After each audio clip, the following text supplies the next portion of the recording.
జగన్మోహన్ రెడ్డి పరిస్థితి పూర్తిగా కడపలో పులివెందుల్లో కూడా ఎత్తిపోయేటువంటి పరిస్థితి వచ్చింది. పులివెందుల బరిలో ఎవరు ఊహించినటువంటి సంచలన అభ్యర్థి పోటీ చేయడానికి రంగం సిద్ధం చేసుకోవడంతో జగన్మోహన్ రెడ్డికి ఊపిరాడినటువంటి పరిస్థితి ఏర్పడిపోయింది.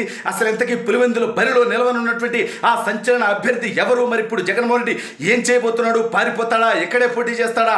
అసలు ఎవరా అభ్యర్థి? ఏంటా కథ అనేది ఈ వీడియోలో వివరించబోయే ముందుగా ఇప్పటి వరకు మన ఛానల్ సబ్స్క్రైబ్ చేయని వాళ్ళు ఖచ్చితంగా సబ్స్క్రైబ్ చేయండి, మరో 10 మందితో చేయించండి. ఇక విషయానికి వస్తే మన జలగన్న గురించి మనందరికీ తెలుసు అంటే బొక్క ఈ రాష్ట్రాన్ని ఉద్ధరించాడని కాదు, సొంత బాబాయిని సొంత కుటుంబ సభ్యులు వేసుకోవడం దగ్గర నుంచి సొంత చెల్లెల్ని అత్యంత నీచంగా మాట్లాడించడం దాకా, పులివెందుల బరిలో పోటీ చేయాలంటే భయపడేదాకా మనందరికీ తెలుసు. అయితే ఇప్పుడు ఆ పులివెందుల నుంచి జగన్మోహన్ రెడ్డి భాగవతాలు తెలిసినటువంటి వ్యక్తి, జగన్మోహన్ రెడ్డి బతుకు తెలిసినటువంటి వ్యక్తి, జగన్మోహన్ రెడ్డి చీకటి జీవితం తెలిసినటువంటి వ్యక్తి, జగన్మోహన్ రెడ్డి గురించి పచ్చి వాస్తవాలు ప్రజలకి వివరించగలిగినటువంటి వ్యక్తి పులివెందుల బరిలో పోటీ చేయడానికి సిద్ధమవుతుండడంతో, అంటే ఏ పార్టీ అయినా అనుకోవచ్చు, తెలుగుదేశం పార్టీ ఆల్రెడీ అభ్యర్థిని ప్రకటించింది. బీటెక్ రవి గారు తెలుగుదేశం పార్టీ అభ్యర్థిగా ఆయన పోటీ చేయబోతున్నారు. అయితే ఇప్పుడు నేను చెప్పేటువంటి అభ్యర్థి జగన్మోహన్ రెడ్డి ఊహించినటువంటి అభ్యర్థి, జగన్మోహన్ రెడ్డి గుండెల్లో రైళ్లు పరిగెత్తేటువంటి అభ్యర్థి.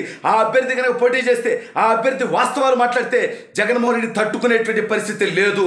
అంటే కాంగ్రెస్ పార్టీ నాంచా అని మీరు అనుకోవచ్చు. కాంగ్రెస్ పార్టీ నుంచి వైఎస్ షర్మిల గారు అవ్వచ్చని టాక్ ఉంది, లేదా ఆవిడ కడప ఎంపీగా పోటీ చేస్తే వైఎస్ సునీతారెడ్డి గారు పోటీ చేసేటువంటి అవకాశం ఉంది పులివెందుల నుంచి. అది జగన్కి బాగా డ్యామేజ్ అనేటువంటి టాకు నడుస్తున్నటువంటి విషయం మనందరికీ తెలుసు. అయితే ఊహించినటువంటి విధంగా ఈ వ్యక్తులందరూ కాకుండా, సరే మధ్యలో విజయలక్ష్మి గారు రాజశేఖర రెడ్డి గారి సత్యమని వైఎస్ షర్మిల గారికి మద్దతుగా కాంగ్రెస్ పార్టీ నుంచి పోటీ చేస్తుంది అనుకున్నారు. కానీ తండ్రి లేని బిడ్డ తల్లిని మాత్రం కన్విన్స్ చేసుకున్నాడు, భయపెట్టో బెదిరించో, లేకపోతే నేను ఎన్నికల్లో ఓడిపోతే జీవితకాలం జైల్లో ఉంటాను, దయచేసి నాకు ఈ ఎన్నికల్లో సహకరించు, నువ్వు షర్మిల కోసం పనిచేయొద్దు, నా పార్టీ నుంచే పోటీ చేయ అవసరమైతే అనేటువంటి ప్రపోజల్ కూడా పెట్టాడని తెలిసింది. కడప ఎంపీగానో పులివెందుల ఎమ్మెల్యేగానో ఆవిడ నేర్పించాలని టాకు నడుస్తూ ఉంది. సరే, అది వేరే విషయం. అయితే ఇప్పుడు నేను చెప్పేటువంటి అభ్యర్థి వీళ్ళు బెదిరించారు, భయపెట్టారు, బతిమిలాడారు, డబ్బులు ఇస్తామన్నారు, దేనికి లొంగలేదు. ఆ వ్యక్తే అత్యంత పాశవికంగా వైఎస్ వివేకానంద రెడ్డిని, జగన్మోహన్ రెడ్డి బాబాయిని, వైఎస్ రాజశేఖర రెడ్డి తమ్ముడిని అత్యంత పాశవికంగా వాళ్ళ ఇంటిలో గొడ్డలతో నరికి నరికి నరికి ఘోరాతి ఘోరంగా వాళ్ళే చంపి చంద్రబాబు నాయుడు గారి అకౌంట్లో ఏదైతే వేశారో ఆ హత్యలో కీలక పాత్రధారైనటువంటి, అదేవిధంగా అప్రూవర్గా మారిపోయినటువంటి డ్రైవర్ దస్తగిరి నిన్న జైలు నుంచి రిలీజ్ అయిన తర్వాత కొన్ని సంచలన విషయాలు మాట్లాడడం జరిగింది. ఇవి జగన్మోహన్ రెడ్డికి నిద్ర పట్టనటువంటి అంశాలు. ఏంటయ్యా అంటే, పులివెందుల బరిలో జగన్మోహన్ రెడ్డి మీద నేను ఎన్నికల్లో పోటీ చేయడానికి సిద్ధంగా ఉన్నాను అంటూ నేరుగా మాట్లాడడం జరిగింది. అదేవిధంగా తన ప్రాణాలకు రిస్క్ ఉండేటువంటి అవకాశం ఉంది, కానీ నేను తెగించాను, నన్ను భయపెట్టారు, శివశంకర్ రెడ్డి కుమారుడి దగ్గర నుంచి అవినాష్ రెడ్డి, భాస్కర్ రెడ్డి అనేక మంది నాకు ప్రలోభాలు పెట్టారు, నువ్వు కూడా వివేక పిఏ కృష్ణారెడ్డి లాగా సునీతారెడ్డి వాళ్ళ మీద విమర్శలు చేసేయి, కేసును డైవర్ట్ చేసేయి, నీకు ఎన్ని కోట్లు కావాలంటే అన్ని కోట్లు ఇస్తామని నన్ను మభ్యపెట్టేటువంటి ప్రయత్నం చేశారు. జైల్లో ఉంటే డాక్టర్ పేరిట వచ్చి, లాయర్ల పేరిట వచ్చి కూడా నన్ను బెదిరించి, భయపెట్టి, బతిమాడి డబ్బులు ఆఫర్ చేసినటువంటి ఈ దౌర్భాగ్యమైనటువంటి విధానానికి నేను లొంగలేదు.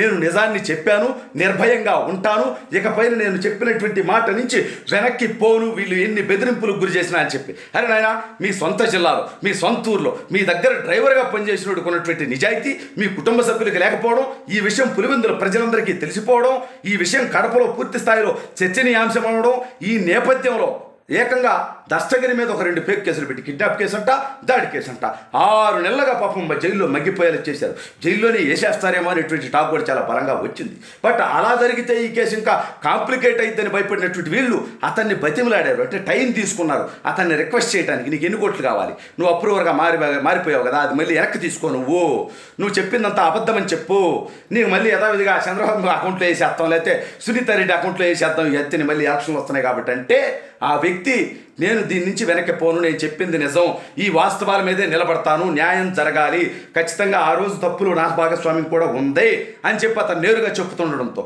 ఇప్పుడు అతను పులివెందుల బరిలో నిలబడితే అతను కనుక నిత్యం ఇది జరిగింది, ఈ రకంగా నరికాం, ఈ రకంగా చంపాం, ఈ రకంగా వేటేసాం, 7 ఏళ్ళు వేసాం, ఈ టైంలో స్కెచ్ చేసే ముందు ఇక్కడ కలిసాం, స్కెచ్ చేసిన తర్వాత ఇక్కడ కలిసాం, ఆ తర్వాత మాకు ఇంత డబ్బు ఇచ్చారు, వీళ్ళు ఇచ్చారు, ఇవన్నీ కూడా అతను మాట్లాడుతూ ఉంటే గందరగోళం అయిపోద్ది. పులివెందుల ప్రజలు ఆల్రెడీ చీకుట్టేటువంటి పరిస్థితి వచ్చింది. కడప పార్లమెంట్ అభ్యర్థిగా కూడా అవినాష్ రెడ్డిని మార్చాలనేటువంటి భయంతో, ఆందోళనతో కూడా ఉన్నాడు జగన్మోహన్ రెడ్డి, ఓటమి భయంతో. కాబట్టి ఈ నేపథ్యంలో జగన్మోహన్ రెడ్డికి వైనాడు మంచి పోయి వైనాడు గొప్పం కాదు, వైనాడు పులివెందులు అనేటువంటి పరిస్థితి వచ్చింది. ఒక్క పులివెందులు పులివెందుల్లో గెలిస్తే సాల్రా స్వామి అనుకునేటువంటి పరిస్థితి జగన్మోహన్ రెడ్డికి వచ్చింది. ఇవాళ సునీతారెడ్డి చేస్తుందా, షర్మిల చేస్తుందా, లేకపోతే ఇంకెవరన్నా చేస్తారా, లేదా దస్తగిరి చేస్తే ఏ రకంగా చెప్పుకోవాలి, సునీతారెడ్డి చేస్తే ప్రజలకి ఏం కన్విన్స్ చేయాలి, షర్మిల అయినా ఏకంగా పోటీ చేస్తే ఏమని కన్విన్స్ చేయాలి జనాలు అనేటువంటి ఆందోళనలో ఉన్నటువంటి జగన్మోహన్ రెడ్డికి ఒక్కరు కూడా ఈ మధ్యకాలంలో అస్సలు నిద్రే పోని ఇట్లా తగులుకున్నారు. ఒక్కొక్కరు వాయించి వదిలేస్తా ఉన్నారు.